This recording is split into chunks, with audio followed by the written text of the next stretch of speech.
It's a big part of any sort of program that we do is we want to see that there's education and sustainability to it. It's one thing to come in and just spend money on these programs, but the moment that you leave or you're not there, then things fall apart. But if you can have an educational component that then can have multiple generations of reaches, that's something that we definitely look forward for in our corporate social responsibility programs.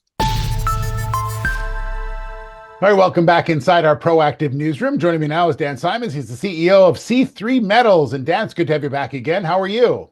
I'm doing well, Steve. Thanks for having me. Yeah, so you and I talked last year about the work that you were doing as far as your project is concerned. And the one thing you continued to mention to me is that you wanted to make sure that you were part of the community, and that's really what today's announcement is about, of partnering with an agency to go in and provide some care for some of the local residents.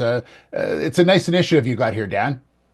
Yeah, it's something that I'm very passionate about, that we take very seriously. We're visitors in these areas where we go in and we conduct mineral exploration, and partnering with local communities is something that gives you the social license to do the work that you need to do, not just for exploration, but future mine development. So it's something that we always start early. In this particular instance, this came through. I happened to meet the former Olympic world champion, Donovan Bailey, sprinter from the 1990s. Mhm.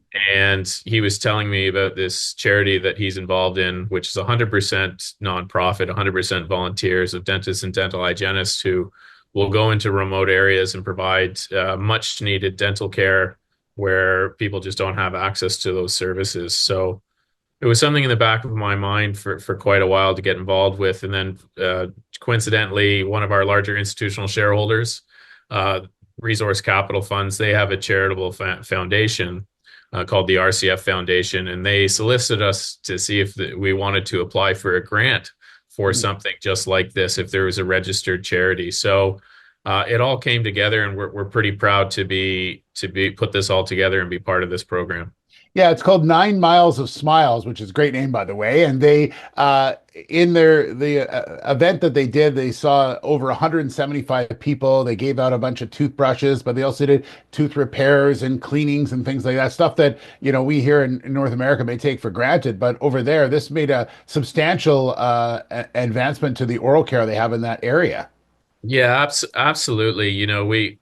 What we take for granted here in North America, if you've ever had any pain from dental pain, there's people living through this and they don't have any access to a way to take care of this. So there was on-site extractions, there's on-site dentures that can be put together, as well as a lot of education. So then it becomes sustainable about proper dental hygiene through the Bella's Gate primary school. Get the kids involved early, have the older kids teach them, have them teach the younger kids, so then we know that they've learned this. And it's something that we hope to continue with 9 Miles of Smiles, which is really just a terrific initiative. Again, 100% volunteers, people taking their vacation time to come down and do this work.